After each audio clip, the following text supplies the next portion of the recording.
పరసంగ convocation పాట పుస్తకంలో నుంచి మొదటి పాట పాడుతున్నాము. పాఠ పుస్తకంలో 47వ పాట. కాన్వకేషన్ పుస్తకంలో నుంచి 1వ పాట. పాఠ పుస్తకంలో నుంచి 47వ పాట.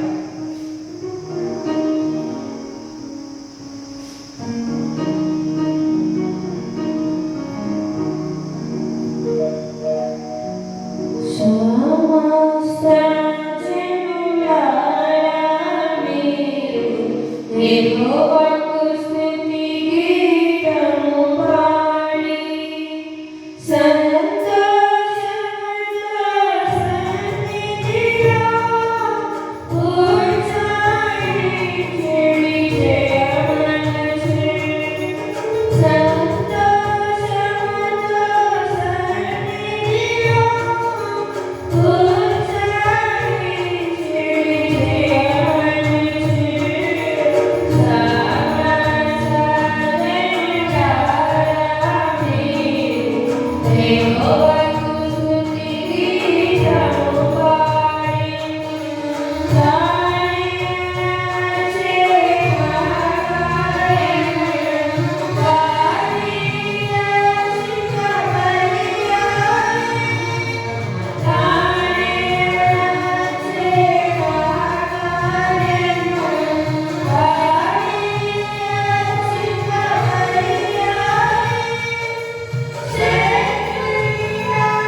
పాఠసంఖ్య కాన్వకేషన్ ప్రాథమిక స్కూల్ నుంచి 13 వరకు. పాఠసంఖ్య 13.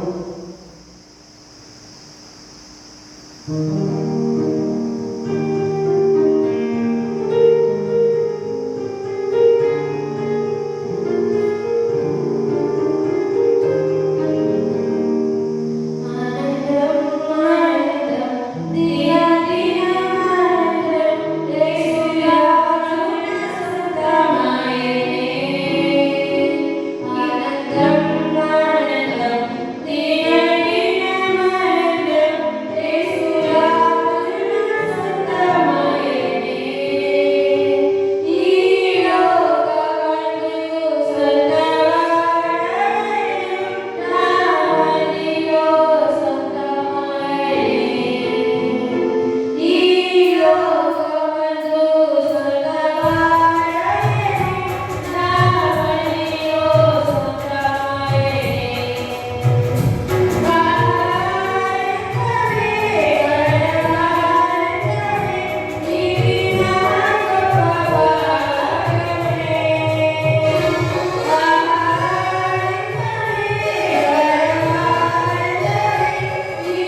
ఆకాశమా ఆలకించుమా మాటలాడెదను.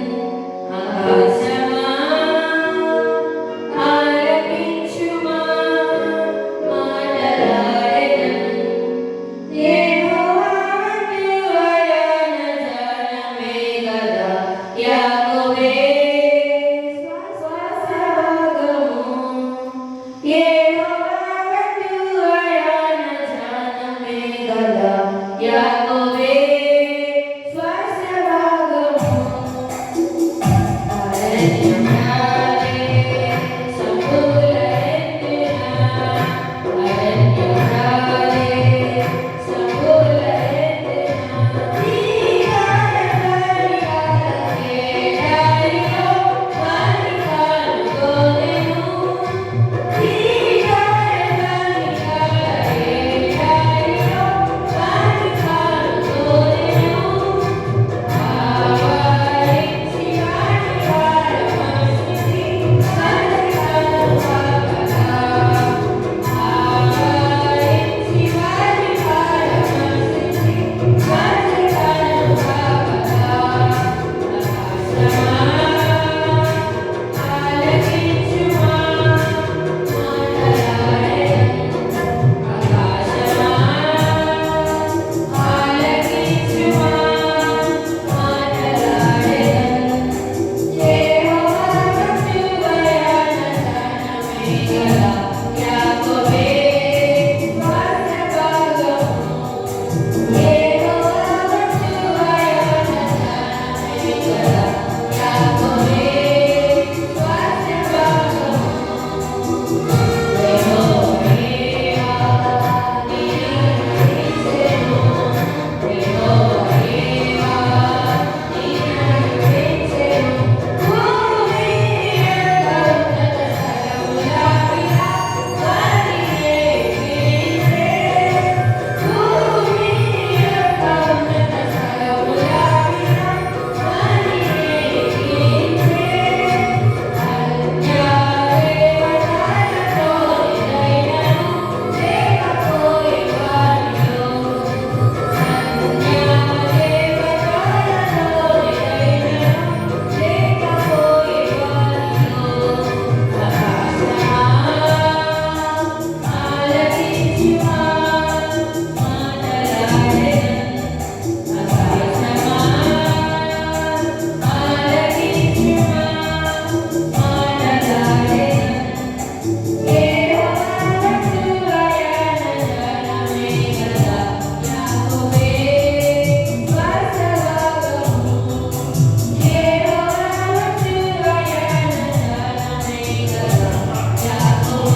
చివరిగా పార్ట్స్ 557 మొదటి వచనం 4వ వచనం 7వ వచనం 3వ వచనం మాత్రమే పాడుతున్నాం. 1, 4, 7 557 పార్వాల పుస్తకంలో 546.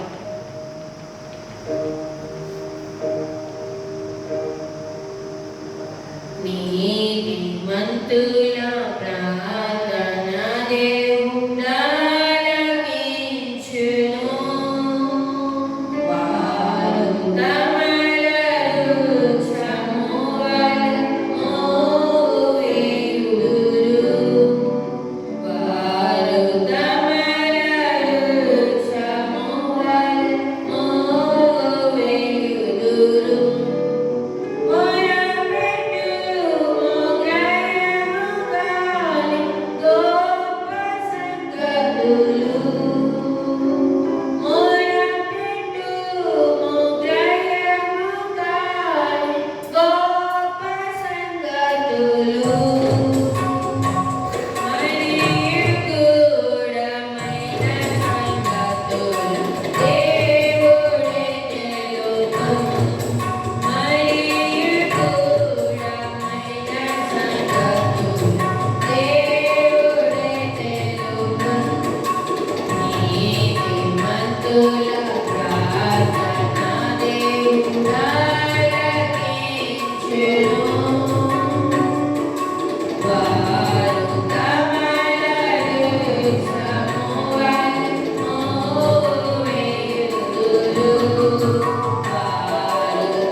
ప్రార్థనలో ప్రవేశించకపోవడం దేవుని వాక్యాన్ని విన్నాము, ధ్యానించుకున్నామండి.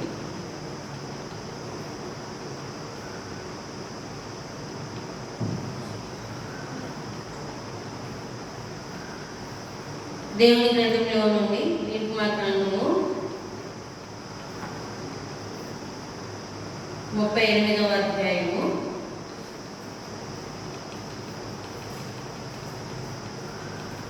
నిర్గమకాండము 38వ అధ్యాయము 8వ వచనాన్ని కలిసి చదువుతున్నాం. నిర్గమకాండము 38వ అధ్యాయము 8వ వచనాన్ని కలిసి చదువుతున్నాం. అతడు ప్రత్యక్ష గుడారం యొక్క ద్వారమున సేవింపవచ్చిన సేవకురాల రథములతో ఇత్తడి గంగాళమును దాని ఇత్తడి పీటను చేసెను. మరొకసారి చదువుతున్నాం. అతడు ప్రత్యక్షుడు గుడారం యొక్క ద్వారమున సేవింపవచ్చిన సేవకురాల రథములతో ఇత్తడి గంగాళమును దాని ఇత్తడి పీటను చేసెను. ప్రభు సాయం కొరకాయ చిన్న ప్రార్థన చేశాను. ప్రేమ నమ్మకం కలిగిన మా ప్రియ పరలోక తండ్రి, పరిశుద్ధమైన ప్రభువా, ఘనత కలిగిన రాజా, నిన్న నేడు నిరంతరం ఒకటే రీతి ఉన్న దేవా, అద్వితీయ సత్యనామాలను బట్టి నీకు వందనాలు. కృపా కనికరం గల దేవుడు, పరిశుద్ధుడు, నీతిమంతుడు, నిత్య నివాసి మా కొరకు లోకానికి వచ్చి ప్రాణం పెట్టి తిరిగి లేచిన దేవుడు, అందుకే నీ స్తోత్రములు చెల్లిస్తున్నాం. మీ ప్రేమ అపారమైనది, నీ ప్రేమ శాశ్వతమైనది, నీ ప్రేమ ఉన్నతమైనది. అందుకే నీ స్తోత్రములు చెల్లిస్తున్నాం. ప్రభువా, ఈ యొక్క సమయంలో మాటల ద్వారా మా దేశంలో లేని భాగాలు మీరు మా కొరకే విడిచి వర్తించండి, మాతో మాట్లాడండి. మొదల స్వరాన్ని వినిపించే అనేకులు వినడానికి, మేలు పొందడానికి, బలపరచబడడానికి సాయం చేయండి. మనుషులు అంటే వాళ్ళు మాత్రం కాదు, కానీ దేవుని నోటి నుండి వచ్చే ప్రతి మాట వలన జీవించును, బ్రతుకును అని మీరు సెలవిచ్చారు. జ్ఞాపకం చేసుకో. నీకు మంత్రి విశ్వాసములుగా జీవించును అన్నారు. ఓ నా దేవుని కొందనాలు, విశ్వాసంతో వాక్యం చెందుకు వచ్చిన మమ్మల్ని మీరే జ్ఞాపకం చేసుకుని వాక్యాన్ని మేము అంగీకరించి మా హృదయాలు భద్రం చేసుకోవడానికి, హృదయమనే పలక మీద రాసుకోవడానికి కృప చూపించమని ప్రార్థన చేస్తున్నాం.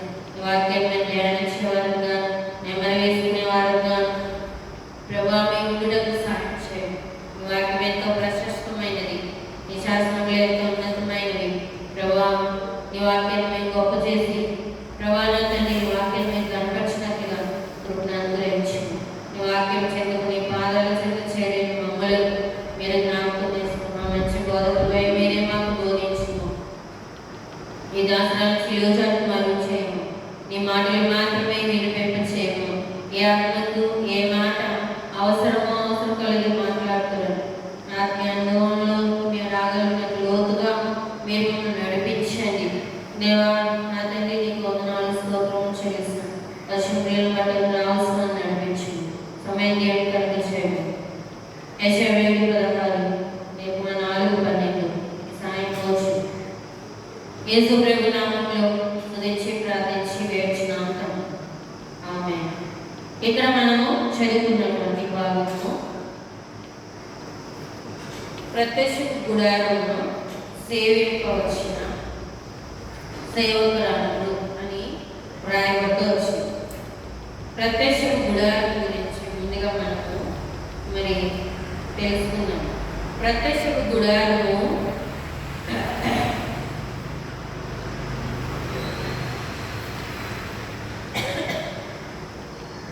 దేవుడు మొట్టమొదటిగా నిర్గమము అంటే అర్థం ఏంటంటే దాటిపోవుట అని అర్థం. ఇజ్రాయేల్ ప్రజలు మొట్టమొదటిగా ఎక్కడున్నారు? ఐగుప్తులోను కఠిన బానిసత్వంలో ఫరో చేతి క్రింద కఠినమైనటువంటి ఆ ఇనుప కొలువులో ఉన్నట్టు మనం చూస్తాం. ఇజ్రాయేల్ జీవిత చరిత్ర మనందరికీ తెలుసు. మొట్టమొదటిగా దేవుడు యాకోబును ఎన్నుకున్నాడు, ఏర్పాటు చేసుకున్నాడు, పిలిచాడు. యాకోబును ఇశ్రాయేలుగా మార్చాడు. యాకోబు అంటే అర్థం మోసగాడు. అటువంటి యాకోబును దేవుడు ఇశ్రాయేలుగా మార్చాడు. యాకోబుకి 12 మంది కుమారులు అని మనందరికీ తెలుసు. 12 గోత్రాల వారి ఇశ్రాయేలు ప్రజలుగా మనము చూస్తాం. వీరు మరి కనానులో కరువు రావడాన్ని బట్టి యోసేపు కాలంలో ఐగుప్తు దేశంలోకి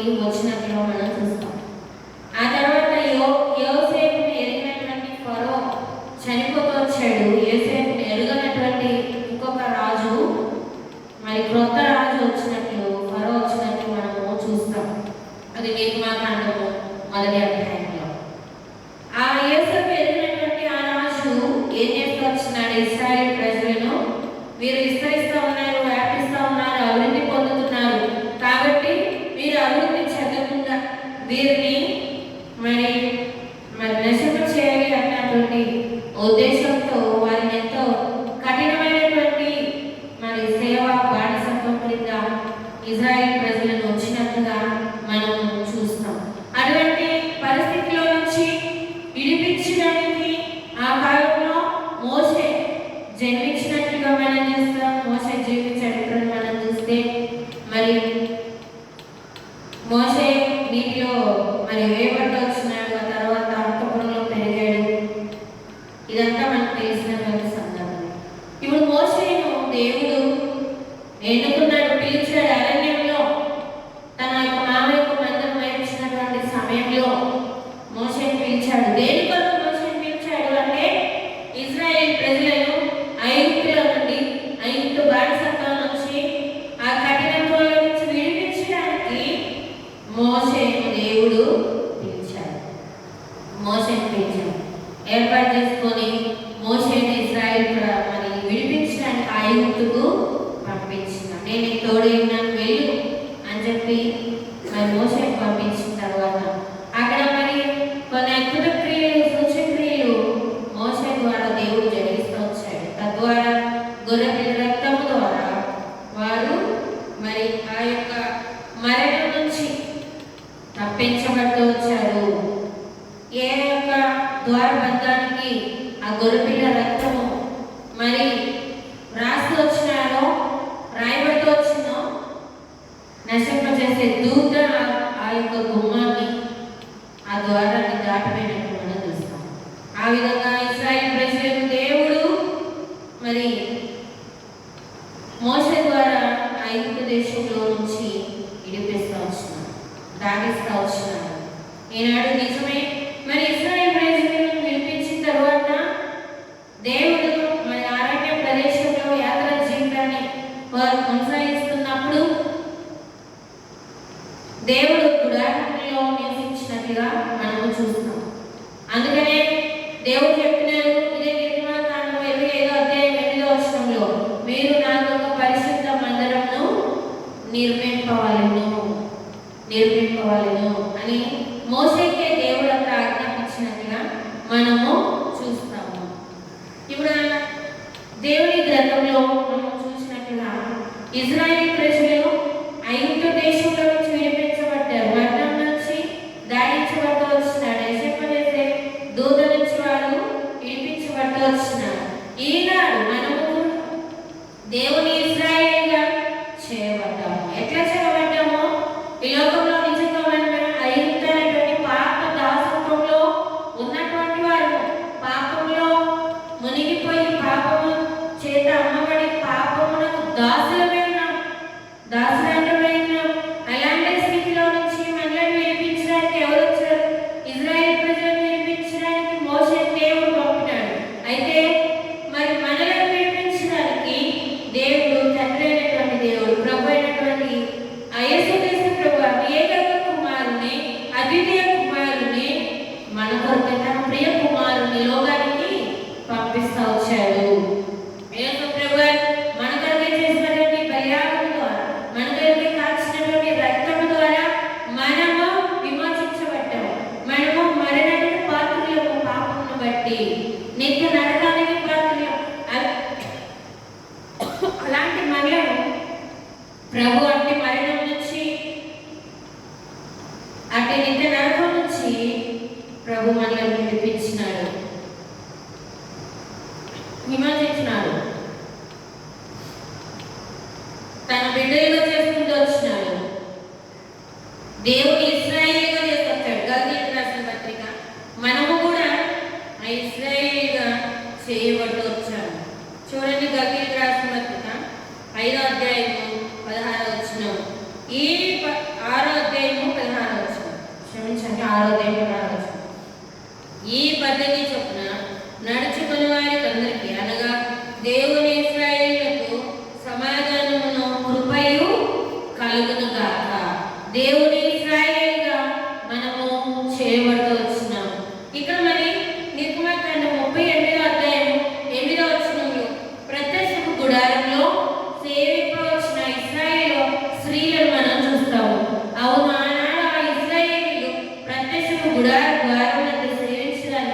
ప్రభువునే మరి ప్రభువుకి సేవ చేయడానికి, పరిచయం చేయడానికి ప్రత్యక్ష గుడారం దగ్గరకు వచ్చారు.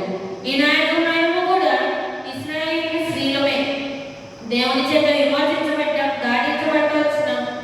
ప్రభు దేవునికి ఇశ్రాయేలుగా చేయబట్ట వచ్చాం. మరి అలాంటి స్త్రీలుగా మనము కూడా దేవుని యొక్క మరి ప్రత్యక్ష గుడారాన్ని సాదృశ్యం దేవుని యొక్క మందిరంలో, దేవుని యొక్క సన్నిధిలో మనం ఏం చేయాలి? దేవుని సేవించాలి, దేవుని వెంబడించాలి, దేవునికి పరిచయం చేయాలి. అలాంటి స్త్రీలుగా మనము కూడా ఉండాలని ప్రభు ఆశపడతా ఉన్నాడు. ఇక్కడ మరి దేవుని యొక్క ఇశ్రాయేలు స్త్రీలుగా వీరు దేవుని యొక్క ప్రత్యక్ష గుడారంలో సేవించడానికి వారు పిలువబడుతూ వచ్చినారు. సేవకులు రాళ్ళు అని రాయబడుతూ వచ్చింది. ఇక్కడ ప్రత్యక్ష గుడారము ఏ జ్ఞాపకం చేస్తూ ఉందంటే యేసు ప్రభు వారు మనకొరకు చేసినటువంటి కార్యాన్ని చూపిస్తూ ఉంది. అలాగే దేవుని యొక్క సన్నిధిని, సంఘంలో మనకు జ్ఞాపకం చేస్తూ ఉంది. దేవుడు నివసించేటువంటి స్థలముగా మనము చూస్తాం. ప్రత్యక్ష గుడారంలో ఏమున్నాయి? ప్రత్యక్ష గుడారంలో 3 భాగాలు ఉన్నాయి. ఒకటి ఆవరణము, రెండవది పరిశుద్ధ స్థలము, మూడవది అతి పరిశుద్ధ స్థలం. ఆవరణంలో ఏమున్నాయంటే గంగాళము, బలిపీఠము, ఆవరణం అంటే ప్రత్యక్ష ద్వారం ఉన్నాయి. ఈ గంగాళము దేన్ని చూపిస్తా ఉందంటే గంగాళంలో నీళ్ళు అక్కడ వాళ్ళు కాళ్ళు కడుక్కొని శుభ్రపరచుకునేటువంటి గంగాళం నీళ్లు మనకు జ్ఞాపకం చేస్తాము. అంటే పరిశుద్ధపరచుకునేటువంటి స్థితిని మనకు జ్ఞాపకం చేస్తూ ఉంది. బలిపీఠము అక్కడ ఉన్నట్టుగా మనము చూస్తాం. పరిశుద్ధ స్థలంలో ఏమున్నాయి? పరిశుద్ధ స్థలంలో సన్నిధి రొట్టెల బల్లి ఉంది, ధూప వేదిక ఉంది, అలాగే మరి ధూప వేదిక ఉంది, సన్నిధి రొట్టెల బల్ల ఉంది, తర్వాత దీపవృక్షం ఉంది. దీపవృక్షం ఇవి మనకి ఏం చేస్తూ ఉన్నాయి? సన్నిధి రొట్టెల బల్ల దేవుడు మనకు జీవాహారమే ఉన్నాడు. యోహాను సువార్త 6వ అధ్యాయంలో మనము చూస్తాం. ప్రభువే మనకు జీవాహారం. తర్వాత దీపవృక్షం యేసుక్రీస్తు ప్రభువునే వెలుగై ఉన్నాడు కాబట్టి ఆ వెలుగుగా మనలను మార్చినాడు. అది మనకు జ్ఞాపకం చేస్తూ ఉంది. తర్వాత మనం చూసినట్లయితే మరి ధూపవేదిక మనకి ఏం చూపిస్తూ ఉంది? ప్రార్థనా జీవితాన్ని మనకు జ్ఞాపకం చేస్తూ ఉంది. ధూపం వేయడం మనకు ప్రార్థన జ్ఞాపకం చేస్తాం. అలాగే అతి పరిశుద్ధ స్థలంలో ఏమున్నాయి? ప్రత్యక్ష గుడారంలో ఈ 3 భాగాల్లో 3 విషయాలు ఉన్నట్టుగా మనము చూస్తూ ఉన్నాం. అతి పరిశుద్ధ స్థలంలో ఏమున్నాయి?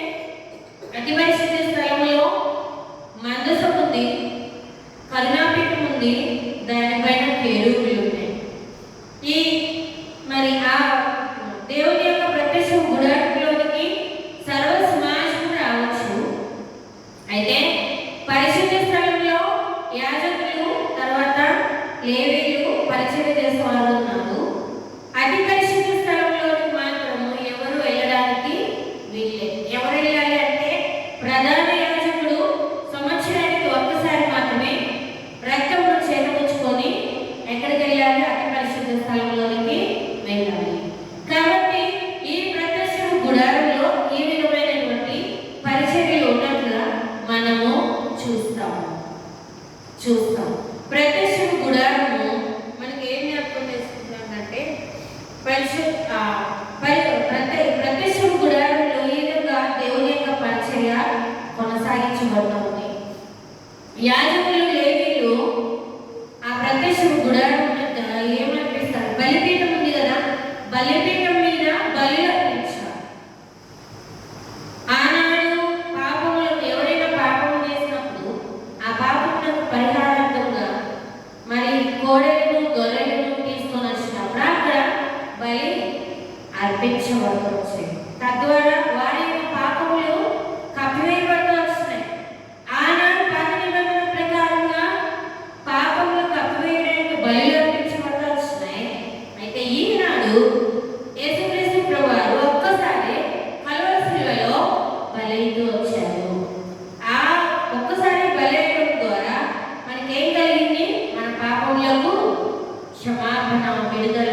రక్షణ విమోచన కలుగుతూ వచ్చింది. కాబట్టి ఈ ఇలాంటి ప్రత్యక్ష గుడారం వద్ద దేవుని చేత విమోచించబడినటువంటి వారుగా ఇజ్రాయేల్ స్త్రీలు ఎక్కడికి వచ్చారు? దేవుణ్ణి సేవించడానికి, దేవునికి పరిచయం చేయడానికి వారు వచ్చినట్టుగా మనము చూస్తూ ఉన్నాము. వారు ఏ పరిచయం చేస్తూ వచ్చినారు? దేవుని యొక్క ప్రత్యక్ష గుడారంలో వారు ఏ పరిచర్య చేస్తూ వచ్చినారు? దేవుని గ్రంథంలో మనము చూసినట్లు ఈ నిర్గమకాండం 38:8లో అతడు ప్రత్యక్ష గుడారం యొక్క ద్వారమున సేవించవచ్చిన సేవకు రాను. మరి ప్రత్యక్ష గుడారంలో ఎవరున్నారు అంటే దేవుడు ఉన్నాడు. చూడండి, సంఖ్యాకాండము 12వ అధ్యాయము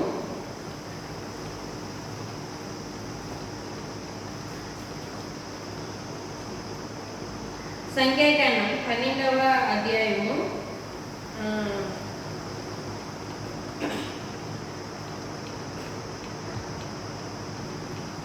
5వ వచనం. యెహోవా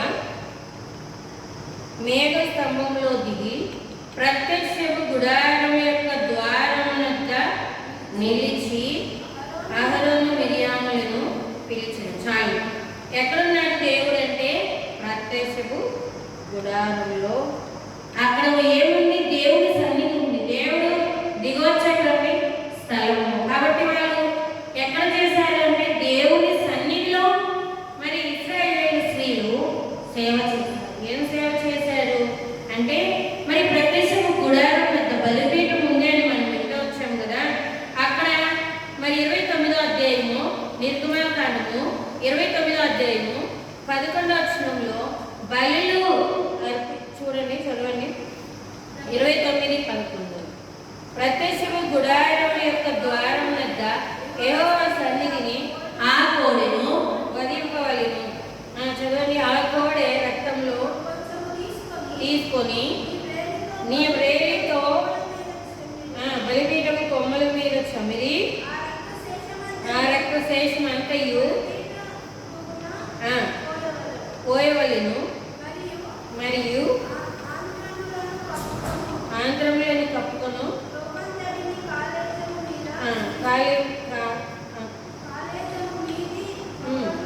కాలేజం మీది వకను 2 మూత్ర గ్రంథులను వాటి మీద క్రొవ్వును తీసి బలిపీఠం మీద దహింపవలెను.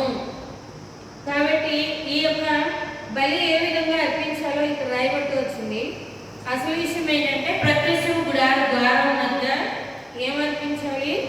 బలిని అర్పించాలి. ఎప్పుడెప్పుడు అర్పించాలి? 29వ అధ్యాయము 38-39 వచనాలు.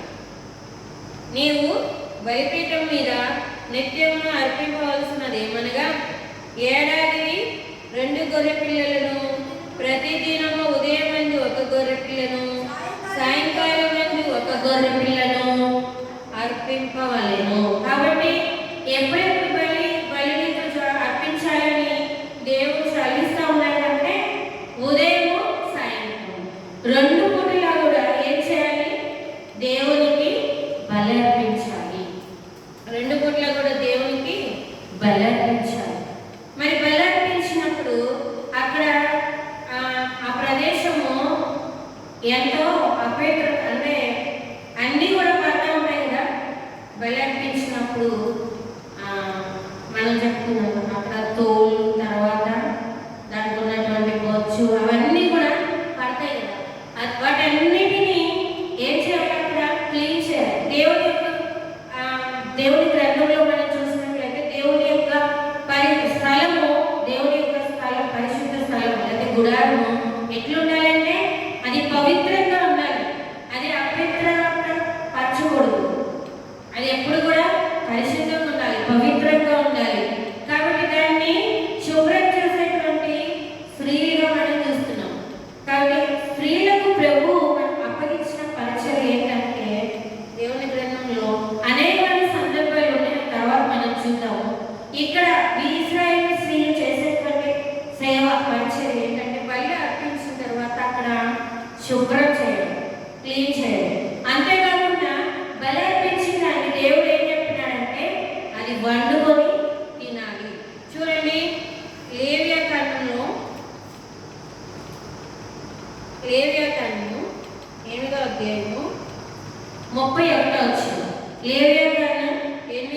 ఉపయోగించవచ్చు. అప్పుడు మోషే అహరోనుతోను అతని కుమారులతోనూ ఇట్లా నేను ప్రత్యక్ష గుడారం యొక్క ద్వారం వద్ద ఆ మాంసమును వండి అహరోనును అతని కుమారులను తినవలెనని నేను ఆజ్ఞాపించినట్లు అక్కడనే దానిని ప్రతిష్ఠిత ద్రవ్యములు గల గంపలోని భక్ష్యములు నేర్చాలి, తినాలి. ఇక్కడ దేవుడు చెప్పాడు ఏమని? బలులు అర్పించాలి. అర్పించిన తర్వాత దాన్ని ఏం చేయాలి? వండుకొని ఆ ప్రత్యక్ష ద్వారం దగ్గరే దాన్ని తినాలి. కాబట్టి వండేటువంటి ఎవరికి ఇచ్చాడు? దేవుడు స్త్రీలకు ఇచ్చినారు. మరి ఇశ్రాయేలు స్త్రీలు ఏం చేస్తున్నారు? దాన్ని శుభ్రపరిచి ఆ వండే డ్యూటీ దేవుడు. మరి దేవుడు మనలను ప్రేమించి మనకి ఏమి ఇచ్చినాడు? కుటుంబాన్ని ఇచ్చినాడు. దేవుని ఇంట్లో పరిచయం చేసేటువంటి తండ్రికి ఇచ్చినాడు. ఆ కుటుంబాన్ని మన కుటుంబంలో ఏం చేయాలి? పరిచయం చేయాలి. కుటుంబంలో ఉన్న వాటిని మనం ఏం చేయాలి? వండి పెట్టాలి. అలాగే దేవుని మందిరంలో దేవుని సన్నిధిలో కూడా మనము పరిచయం చేసేటువంటి స్త్రీలుగా మనము ఉండేటువంటి వారుగా ఉన్నాం. ఇశ్రాయేలు స్త్రీలు మన దేవుడిని కలిగి ఉంటూ వచ్చినారు. ఆ పరిచర్యను వారు ఆ విధంగా చేస్తూ వచ్చినట్టుగా మనం చూస్తాం. అయితే సమూయేలు గ్రంథంలో మనం చూస్తే వారు వండకుండా చూడండి. సమూయేలు గ్రంథంలో ఏలీ కుమారులు ఏం చేశారు? దేవుడి దగ్గర వండుకొని తినమన్నారు. అయితే అక్కడ ఒక మరి దేవుడి యొక్క ఆజ్ఞ, దేవుడి యొక్క మాటను వారు ఏలీ కుమారులు మీరినట్టుగా మనం చూస్తాం. చూడండి, మా సమూయేలు మొదటి గ్రంథము 2వ అధ్యాయము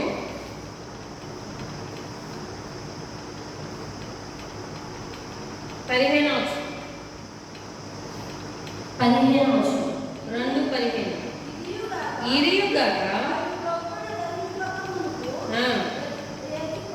యాజకుని పనివాడు వచ్చి బలిపీఠమును వధించువానితో యాజకునికి వడ్డించుటకే మాంసమేమో ఉడకబెట్టిన మాంసం అతని యొద్ద తీసుకొనడు, పచ్చి మాంసమే కావాలని చెప్పుచు వచ్చును. చూడండి,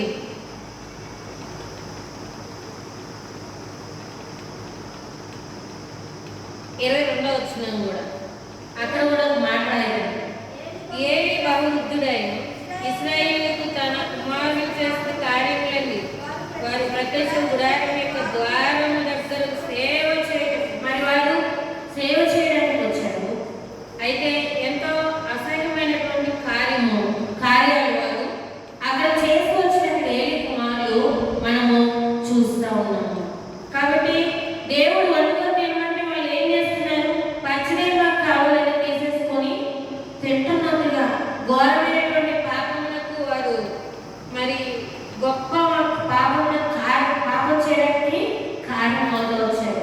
అయితే దేవుడు ఏదైతే సెలవిచ్చాడో దేవుడి మాట ప్రకారంగా మనం చేసినప్పుడే మనం ఏం పొందుకుంటాము? ఆశీర్వాదాన్ని పొందుకుంటాం. ఇశ్రాయేలు స్త్రీలు ప్రత్యక్ష ద్వారం వద్ద దేవుని మాట ప్రకారంగా వారు సేవిస్తూ వచ్చినట్టుగా మనము ఈ యొక్క మాటలు మనము చూడగలము. కాబట్టి ఇశ్రాయేలు స్త్రీల వల్లే దేవుని చేత విమోచించబడినటువంటి ప్రజలుగా దేవుని ఇశ్రాయేలుగా మనము చేయబడుతూ వచ్చాము. కాబట్టి పరిచయం చేసేటువంటి స్త్రీలుగా మనం ఉండాలని ప్రభు ఆశపడుతున్నాడు. తిమోతికి రాసిన పత్రికలో పరిచయ స్త్రీ చేసేటువంటి స్త్రీలు ఎలా ఉండాలి అక్కడ రాస్తూ వచ్చినాడు. చూడండి, మొదటి తిమోతికి రాసిన పత్రిక 3వ అధ్యాయం 11వ వచనం. అటువలే పరిచర్య చేయి స్త్రీలను మాన్యులై కొండెములు చెప్పని వారును మితానుభవం గలవారును అన్ని విషయములలో నమ్మకమైన వారునై ఉండవలెను. ఎట్లుండాలంట? వారు మాన్యులై కొండెములు చెప్పని వారుగా, మితానుభవం కలిగిన వారుగా, అన్ని విషయాల్లో నమ్మకమైనటువంటి వారుగా, మరి ప్రభువుని సేవించడానికి, ప్రభువుని కనపరచడానికి నమ్మకమైనటువంటి వారుగా మనం ఉన్నామా? దేవుని సన్నిధిలో దేవునికి పరిచయం చేస్తున్నాము అని అనేటువంటి దృక్పథంతో మనము దేవుని మనం సేవించాలి. ఇశ్రాయేలు స్త్రీలు ప్రత్యక్ష గుడారం ద్వారం వద్ద చేసేవారు. కాబట్టి దేవుని సన్నిధిలో, దేవుని మందిరంలో, దేవుని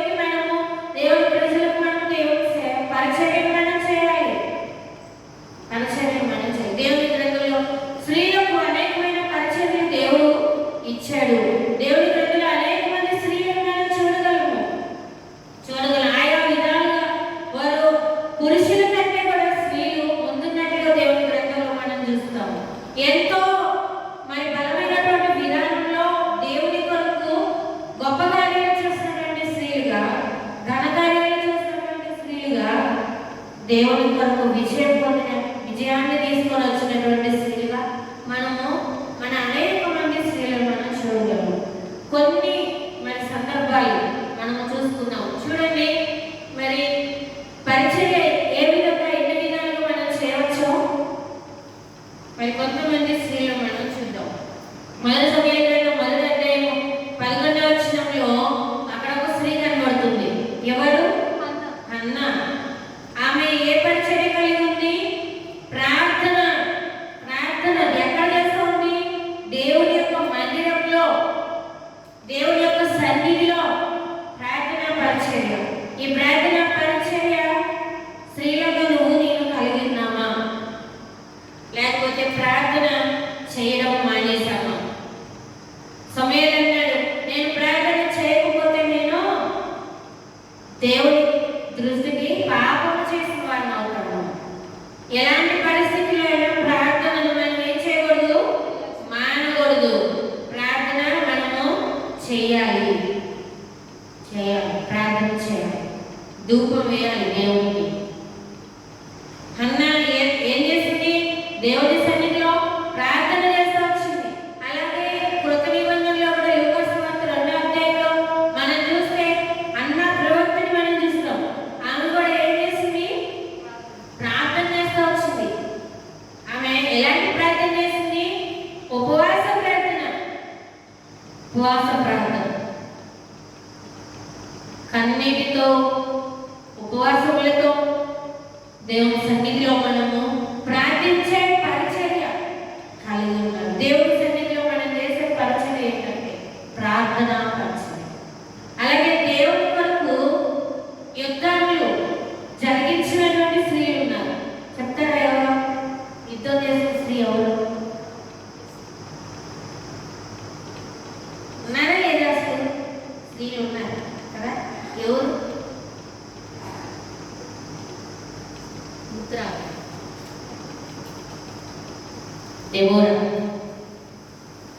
దెబోరా ఏం చేసింది?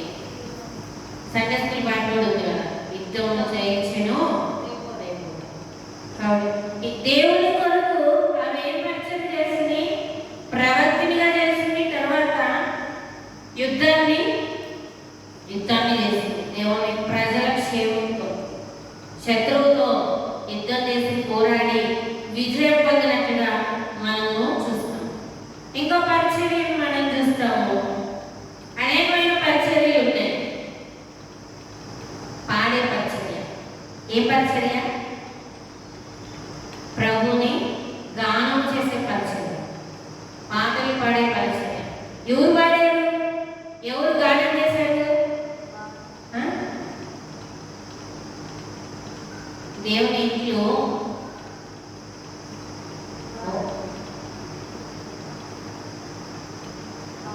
అసలు ఎవరు పాడారు? ఇశ్రాయేలు ప్రజలు సముద్రం దాటి వచ్చిన తర్వాత ఎవరు పాడారు? మిరియాము దేవుని ఆరాధించడంలో, స్తుతించడంలో, గానం చేయడంలో ఆమె పాడడమే కాదు, స్త్రీలను ఏం చేసింది? నడిపించినట్టుగా మనం చూస్తున్నాం. అంటే ఈ పరిచయం కూడా ఎంతో దేవునికి విలువైనటువంటి, అంటే స్త్రీలు అన్ని పరిచర్యల్లో ముందున్నట్టుగా మనం చూస్తున్నాం. ముందు ఏ పరిచర్యలు మనం కూడా చేయాలి. అంటే ఎప్పుడు ఇంట్లో ఉండి వండేదే కాదు, పెట్టేదే కాదు కదా. దేవుని కొరకు ప్రయాసపడేవారంగా, దేవుని ఇంటిలో పరిచయం చేసేవారంగా, దేవుని ఇంటిని పవిత్రంగా, పరిశుభ్రంగా వచ్చే విషయంలో, ప్రార్థించే విషయంలో, పాడే విషయంలో, అలాగే బోధించే విషయంలో ఎవరు ప్రవచించారు? ప్రవక్తలు ఉన్నారు, ప్రవచించారు కదా. హుల్దా ప్రవచించింది, ఫిలిప్పు కుమార్తెలు ప్రవచించారు. జరగబోయే సంగతుల గురించి దేవుడు ఆజ్ఞాపించిన సంగతులు ప్రజలకు తెలియపరిచేటువంటి స్థితి వారు కలిగి వచ్చారు. మరి ఇది పరిచర్య. ఇది కూడా ఎక్కడ? దేవుని ఇంటిలో రక్షించబడినటువంటి, దేవుని చేత విమోచించబడినటువంటి, దేవుని ఇశ్రాయేలులో చేయబడినటువంటి స్త్రీలంగా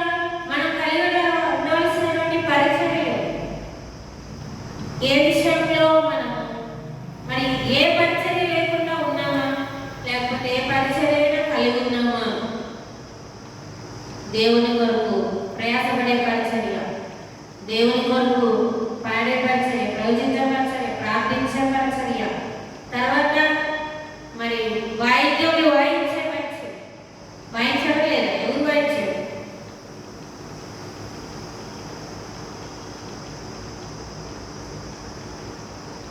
మిరియాం తమ్ముడు చేతబట్టుకుంది కదా.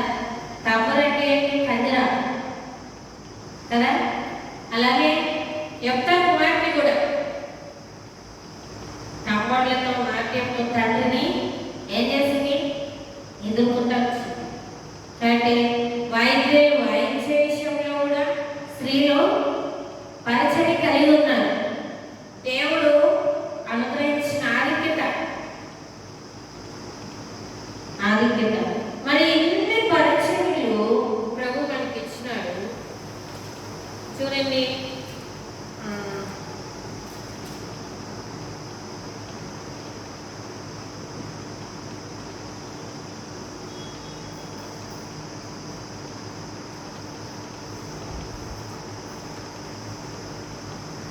గాయకురాలు ఉన్నట్టు మనం చూస్తాం. ఎజ్రా గ్రంథము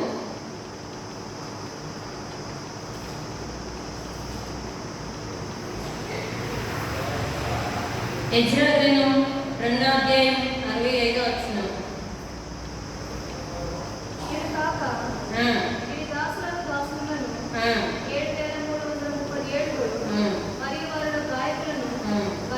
గాయకురాండ్రులు ఎవరున్నారు? గాయకులే ఉన్నారా? గాయకురాండ్రు కూడా దినవృత్తాంత మొదటి గ్రంథం 35వ అధ్యాయం 25వ వచనం. 35:25.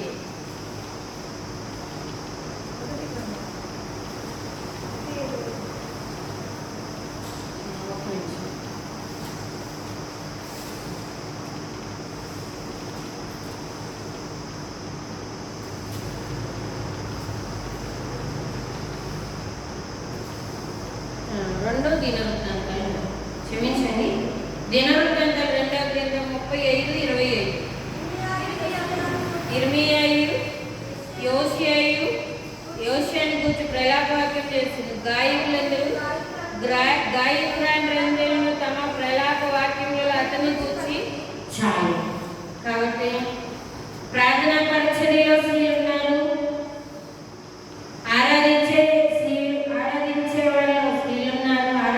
ఆరాధన పరిచర్య, గానం చేసే పరిచర్య, ప్రవచించే పరిచర్య, స్తుతించే పరిచర్య, యుద్ధాలు చేసే పరిచర్య, ప్రవచించే పరిచర్య, తర్వాత ప్రకటించే పరిచర్య. దేవుని గురించి ఏం చేయాలి? ప్రకటించాలి. ఎవరు ప్రకటించాలి? స్త్రీలు ప్రకటించాలి. దేవుని వాక్యంలో కీర్తన 68:11 మనం తీస్తాం. చదవండి. 68:11. 68. ప్రభు మాట సెలవిచ్చినాడు, దాన్ని ప్రకటించే స్త్రీలు గొప్ప సైన్యంగా ఉన్నారు.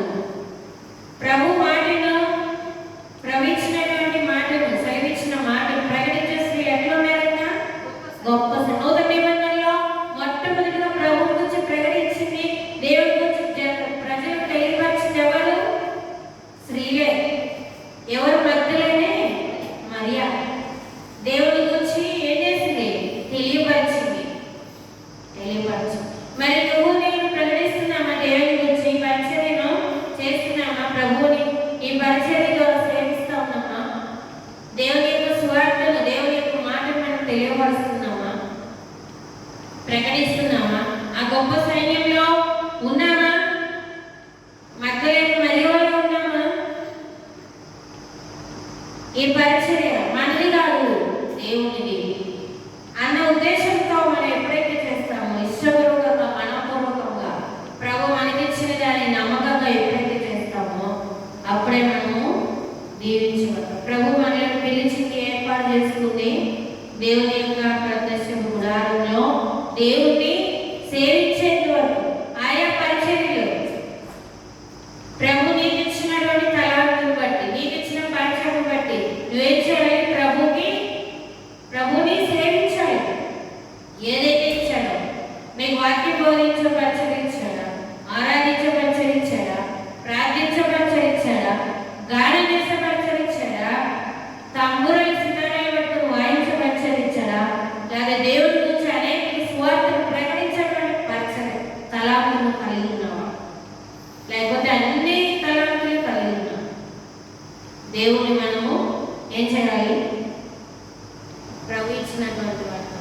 దేవుణ్ణి ఈ పరిచర్యలు మరి ఇశ్రాయేలు స్త్రీలందరూ కలిగి ఉంటూ వచ్చారు. ప్రత్యక్ష గుడారముల ద్వారా దేవుణ్ణి సేవిస్తూ వచ్చారు. నేను మనము కూడా లాగున సేవించాలని ప్రభు కోరుతూ ఉన్నాను. ఎలా మనం సేవించాలి? ఇష్టపూర్వకంగా, మనపూర్వకంగా. కొలొస్సీయులకు రాసిన పత్రిక చదువుకున్న ఆ మాట చదువుతున్నాం.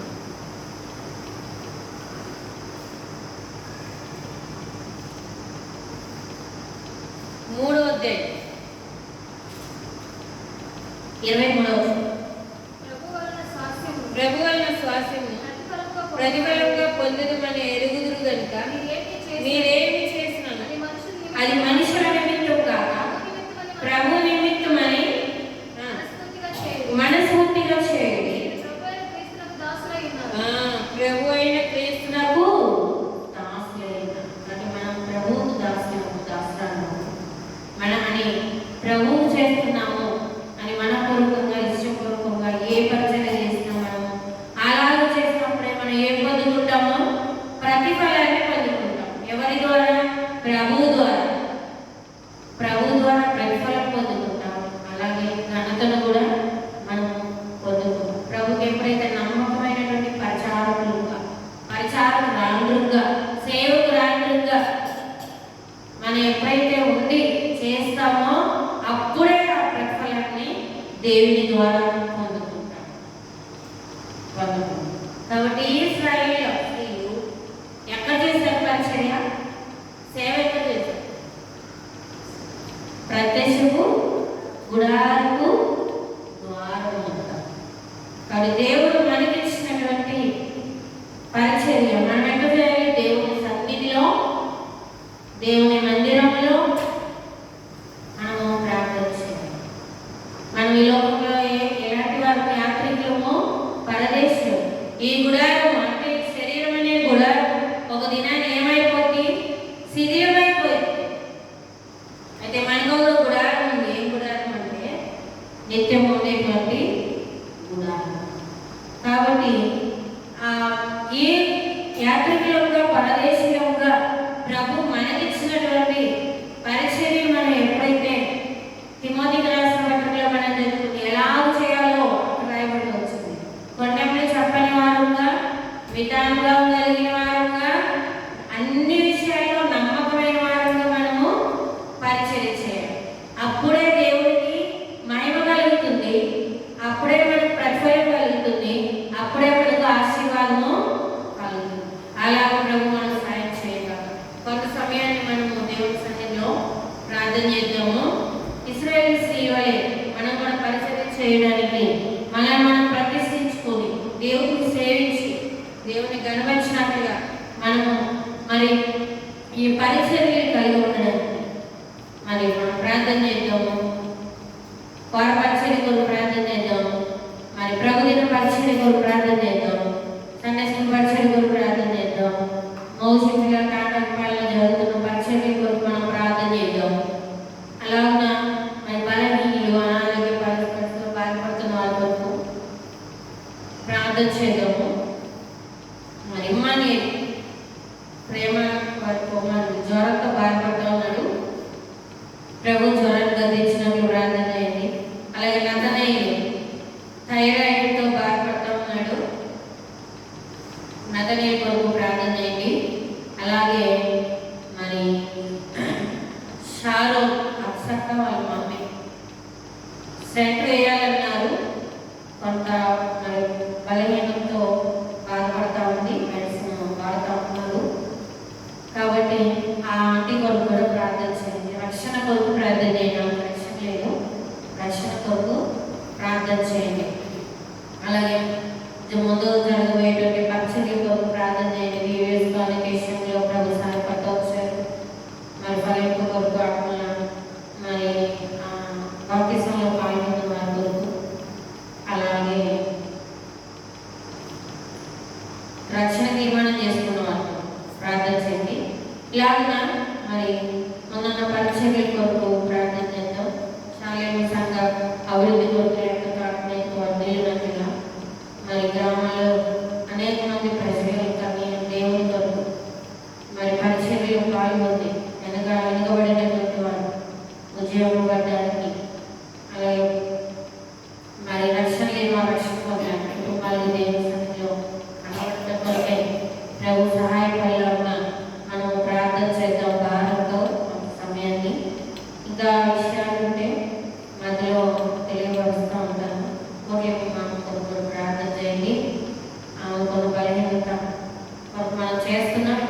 ఆరోగ్యం కొరకు ప్రార్థన చేయండి, ఆమెకు కొరకు కూడా ప్రార్థన చేయండి, ఇలా చదువుకుంటున్న బిడ్డల కొరకు ప్రార్థన చేయండి. మరి నీట్ క్యాంప్స్ ఏంటి, నీటి కొరకు కూడా ప్రార్థన